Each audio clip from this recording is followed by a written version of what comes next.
Hello everyone, this is Priyankan. Welcome to pre explore. आज हमारा जीवन कौशल से सेकंड क्लास रहेगी। और आपको पता है कि यहाँ पे जैसे कि सुपरटेट में क्या होता है, 3 पोर्शन में डिवाइड हो रखा है ना। आपका साइकोलॉजी का पोर्शन, जहाँ से एक पोर्शन जीवन कौशल यानी कि लाइफ स्किल है। सो यहाँ से सेकंड टॉपिक शिक्षक की भूमिका ना, टीचर का आखिर रोल क्या होता है एक विद्यार्थी के जीवन में ना। तो चलिए शुरू करते हैं क्लास को। और पीडीएफ्स के लिए आप जा सकते हैं हमारे टेलीग्राम चैनल से, जहाँ से आपको पीडीएफ मिल जाएगा ना, लिंक डिस्क्रिप्शन में दिया गया है। एक बार सिलेबस फिर से देख लेंगे। मैंने आपको फर्स्ट क्लास में भी बताया था, ठीक है, जहाँ से हमने ये आज थर्ड टॉपिक डिस्कस करेंगे। और इसके पहले हमने लाइफ स्किल को समझा था ना कि आखिर जीवन कौशल क्या है, ठीक है। और आज हम सेकंड यानी कि थर्ड टॉपिक जो है हमारा ये डिस्कस करेंगे। हम सीरियल वाइज नहीं चल रहे हैं, आगे पीछे करके डिस्कस हो जाएगा सारा ही। मूव करते हैं। देखिए, शिक्षक की भूमिका यानी कि रोल ऑफ अ टीचर। एक टीचर का आखिर रोल क्या होता है बच्चे की लाइफ में ना। तो देखिए, जैसे कहते हैं ना कि कुम्हार क्या करता है भाई, वो गीली मिट्टी को आकार देता है, ढालता है।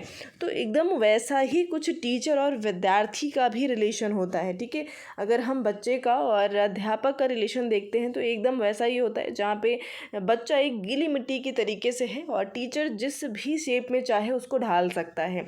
तो काफ़ी इम्पॉर्टेंट रोल है टीचर का। अब हमारे जैसे काफ़ी इंपॉर्टेंट डॉक्यूमेंट्स एनसीएफ हो गए, ठीक है, जो नेशनल करिकुलम फ्रेमवर्क है, यहाँ पर भी कुछ वर्ड्स है जिनका इस्तेमाल किया गया है और क्वेश्चन आपके यहाँ से पूछे जाते हैं, ठीक है, कि भाई शिक्षक का क्या रोल है। क्या शिक्षक का ये रोल होता है कि भाई क्लास में आए ना, एक प्रॉपर बढ़िया स्टिक लेकर के, टीचर को देखते ही सारे बच्चे शांत हो जाएं, है ना, और वो आए अपना बुक लें, पढ़ाएं और चले जाएं। क्या ये रोल है? इस तरीके से टीचर को बिहेव करना चाहिए? या फिर टीचर का बच्चों के साथ एक कनेक्शन प्रॉपर होना चाहिए, ठीक है। और टीचर का आखिर रोल है क्या ना, तो चलिए समझते हैं। यहाँ पे कुछ चीज़ें दी गई हैं, जैसे कि शिक्षक की एक क्या भूमिका हो सकती है ना। तो सुविधादाता यानी कि फैसिलिटेटर की होनी चाहिए।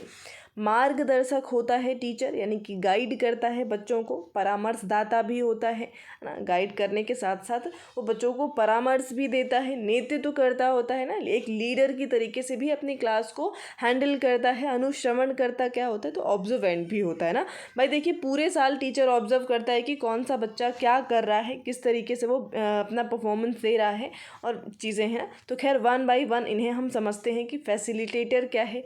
अगर as a teacher as a facilitator class में है तो वो क्या करेगा, ठीक है। पहला टॉपिक है हमारा शिक्षक सुविधादाता के रूप में, टीचर एज अ फैसिलिटेटर। देखिए, सिंपल सा है। फैसिलिटेटर का काम क्या होगा कि बच्चों को वो फैसिलिटेट करेगा। ऐसा नहीं है ना कि बस क्लास में आया, बुक उठाया, बच्चों को पढ़ाया और चल दिए ना, नहीं, बिल्कुल नहीं। भाई आपको बच्चों को मौका देना है कि बच्चे खुद कुछ काम करें, खुद से कुछ और सीखें, ठीक है। और आप एज अ टीचर बच्चों को फैसिलिटेट करेंगे यहाँ पर, ठीक है। तो पहला पॉइंट क्या है हमारा कि कक्षा के वातावरण को अधिगम योग्य बनाना, ठीक है, यानी कि क्लासरूम के माहौल को आपको बेहतर बनाना है। एक ऐसा इन्वायरमेंट देना है जहाँ पे बच्चे सीखना चाहते हो ना। और इसलिए भी नहीं कि वो डर के मारे सीख रहे हैं ना, कि आपसे भाई डरते हैं और वो बच्चे सीखने के लिए रेडी हैं, फिर ऐसा नहीं करेंगे, ठीक है। जहाँ बच्चे के अंदर से इच्छा होनी चाहिए, यानी कि इंट्रिंसिक मोटिवेशन होना चाहिए बच्चे के अंदर ना, एक्सट्रिंसिक नहीं कि वो पनिशमेंट के डर से पढ़ने के लिए रेडी हैं, ठीक है। तो ये चीज़ होना चाहिए। बालक के प्रश्नों, जिज्ञासा, भ्रम को दूर करना चाहिए। अब भाई बच्चे इंट्रिंसिकली मोटिवेटेड होंगे, ठीक है, आंतरिक रूप से मोटिवेटेड होंगे तो वो पढ़ाई करेंगे। और पढ़ाई करते हैं तो भाई बहुत सारी जिज्ञासाएँ होती हैं, बहुत सारी क्यूरियोसिटी है जो उनके दिमाग में रहती है, वो जानना चाहते हैं, ठीक है, बहुत सारे क्वेश्चंस होते हैं। और अगर आपका कनेक्शन एज अ टीचर बच्चों के साथ बेहतर है तो बच्चे आपसे वो सारी क्यूरियोसिटी आप अपनी दूर करना चाहेंगे, जानना चाहेंगे वो चीज़ों को और क्वेश्चंस के आंसर, ठीक है। ये चीज़ें हो जाती हैं। लास्ट पॉइंट क्या है हमारा कि बालक की त्रुटियों में सुधार करने में भाई टीचर क्या करेगा, उनको हेल्प करेगा, ठीक है। जो भी प्रॉब्लम्स, जो भी क्वेरीज बच्चे के दिमाग में आती हैं, क्वेश्चंस आते हैं, भाई टीचर उनको फैसिलिटेट करेगा, उनके क्वेश्चंस का सॉल्यूशन उन्हें प्रोवाइड कराता है, ठीक है। सो ये रहा, समझ गए होंगे आप। नेक्स्ट पॉइंट क्या कहता है कि बालक को प्रदर्शन मंच की सुविधा प्रदान करते हैं, ठीक है। यानी कि बच्चों को इस लायक बनाते हैं कि वो अपने आप को किसी के सामने रख सकें, बता सकें, बातचीत कर सकें, ठीक है। और बालक को गतिविधियों के माध्यम से सिखाने की सुविधा भी होती है। बिल्कुल, देखिए कभी भी बच्चों के सामने अगर आप लेक्चर मेथड का इस्तेमाल करते हैं ना, तो बच्चे उतना बेहतर सीखते नहीं, आपसे कनेक्ट भी नहीं कर पाते हैं। लेकिन अगर आप वहीं किसी कॉन्सेप्ट को बच्चों को यहाँ पे एक्टिविटीज़ के थ्रू सिखाते हैं ना, एक्टिविटी के थ्रू सिखाने की कोशिश करेंगे, तो वो बेहतर तरीके से सीखेंगे और उसमें इंटरेस्ट भी लेंगे सीखने में, ठीक है। नेक्स्ट पॉइंट क्या है कि बालक को संप्रेषण की सुविधा प्रदान करता है।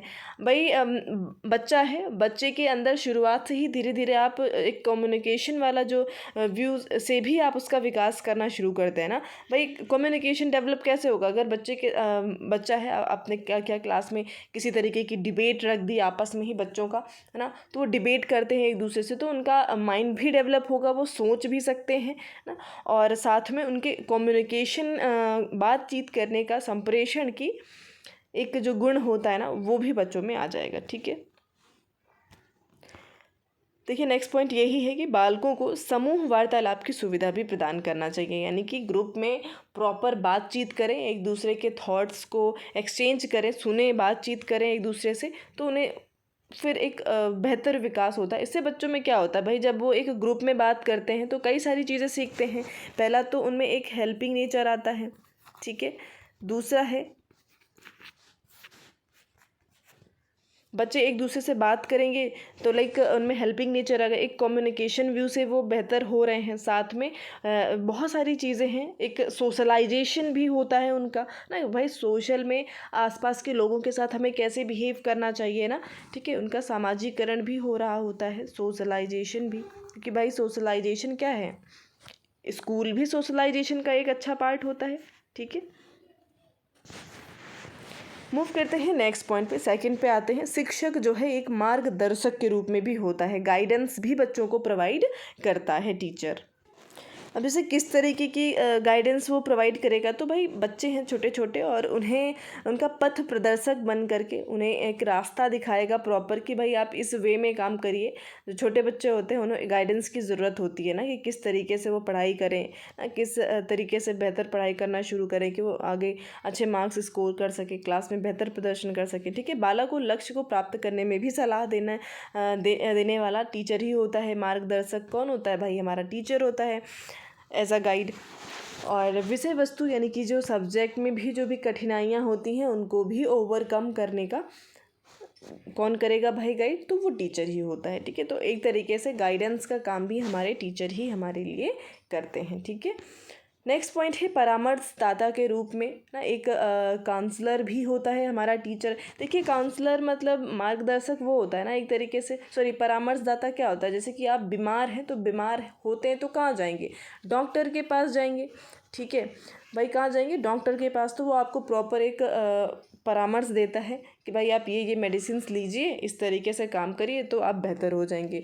तो बिल्कुल वैसे ही टीचर भी एक परामर्शदाता का काम कर सकता है। वो डॉक्टर नहीं है, वो टीचर है और वो बच्चों का इलाज करता है, ठीक है। अगर बच्चों को किसी तरीके की आवश्यकता, किसी सलाह की ज़रूरत है तो वो टीचर के पास जाते हैं, यानी कि उनके एजुकेशन लाइफ में, ठीक है, कोई दिक्कत आ रही है तो टीचर उनको प्रॉपर अच्छे से फैसिलिटेट करता है और एक परामर्शदाता का भी काम कर सकता है, ठीक है। उनके आगे करियर से रिलेटेड वो क्या करें, किस तरीके से क्या चूज़ करें, है ना। इस कई सारे क्वेश्चन हैं जो बच्चों के दिमाग में आते हैं और उन्हें भी परामर्श की ज़रूरत होती है। और उसका बेहतर काम कौन कर सकता है? तो एक टीचर ही कर सकता है, ठीक है। तो शिक्षक एक नेतृत्व करता है, एक लीडरशिप की तरीके भी उभर करके आता है ना, उसमें लीडरशिप की क्वालिटी भी होनी चाहिए टीचर में। देखिए पूरी एक क्लास है, एक क्लास का एक मुखिया आप मॉनिटर को नहीं बना सकते। मॉनिटर को आप नहीं कह सकते कि वो लीडर हो जाएगा, बिल्कुल नहीं भाई। मॉनिटर बना दिया गया है, लेकिन क्लास में जो नेतृत्व करता होगा, लीडरशिप का काम करेगा, वो हमारा टीचर ही रहने वाला है, ठीक है। जो भी चीज़ें इनिशिएट करनी होंगी, पहलकर्ता के रूप में भी हमारा टीचर होता है। तो ये सारी चीज़ें होंगी जो कि एक टीचर में ये प्रॉपर्टीज़ आपको देखने को मिलती हैं, और एज अ टीचर उसके अंदर ये सारी चीज़ें होनी चाहिए ना। सो लास्ट पॉइंट क्या है, एक अनुश्रवणकर्ता के रूप में टीचर होता है, ऑब्जर्वेंट के रूप में। तो बिल्कुल टीचर को एक ऑब्जर्वेंट के रूप में होना चाहिए भाई। उसे पता होना चाहिए कि हर क्लास का, भाई उसके क्लास में अगर 30 बच्चे हैं तो उसे ये चीज़ पता होती है कि भाई हर बच्चे का बिहेवियर कैसा है और हर बच्चा किस लेवल का है, ठीक है। और लास्ट में भाई सब चीज़ें भी आपको जैसे कि रिज़ल्ट में भी दिया जाता है ना कि किस बच्चे का क्लास में कैसा बिहेवियर है, क्या नहीं है। तो टीचर एक ऑब्जर्वेंट का भी काम करता है, अनुश्रवणकर्ता का भी काम करता है। जैसे बालक के प्रदर्शन का निरीक्षण करने वाला होता है कि भाई बालक किस तरीके का परफॉर्मेंस क्लास में कर रहा है। बालक के मानकों का निर्धारणकर्ता के रूप में होता है, ठीक है। निदानात्मक और उपचारात्मक शिक्षणकर्ता के भी रूप में होता है ना। भाई निदानात्मक और उपचारात्मक क्या होता है, तो भाई निदानात्मक यानी कि पहले तो टीचर का काम क्या होगा, टीचर ने ऑब्ज़र्व किया कि भाई हमारे क्लास में ये 2 बच्चे हैं, ठीक है, 2 बच्चे ए और बी हैं जो कि वीक हैं। उसने ये चीज़ ऑब्ज़र्व करी है, ठीक है, कुछ रिजल्ट्स के थ्रू, कुछ ऐसे ही।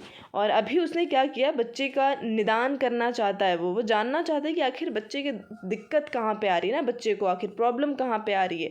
तो जब आप बच्चे की प्रॉब्लम्स पे काम करते हैं कि भाई आपको पता चले कि आखिर बच्चा कहाँ पे, क्या वो अटेंशन पूरा नहीं देता है अपनी चीज़ों में, जब मैं पढ़ा रहा हूँ क्लास में तो क्या बच्चा इधर उधर ध्यान रहता है क्या उसका, तो वो चीज़ आप निदान करने की कोशिश कर रहे हैं। या फिर हो सकता है कि वो चीज़ें समझ ना पा रहा हो इतनी चीज़ें ना, तो उसके लेवल पे जा कर के हम पहले उसका निदान करेंगे। निदान मतलब कारण ढूंढेंगे कि आखिर बच्चा फेल क्यों हो रहा है, कम मार्क्स क्यों आ रहे हैं ना, वो क्लास में प्रॉपर फोकस क्यों नहीं कर पा रहा है। तो ये चीज़ें अगर आप खोज रहे हैं, रीज़न खोज रहे हैं, तो वो निदानात्मक शिक्षण कहलाता है। और अगर उसकी खोजने के बाद फिर आप उसका उपचार करेंगे, ऑब्वियस सी बात है, ठीक है, कि किस तरीके से आप बच्चे को वो दे सकते हैं, इम्प्रूव कर सकते हैं। तो ये उपचार करना हो गया।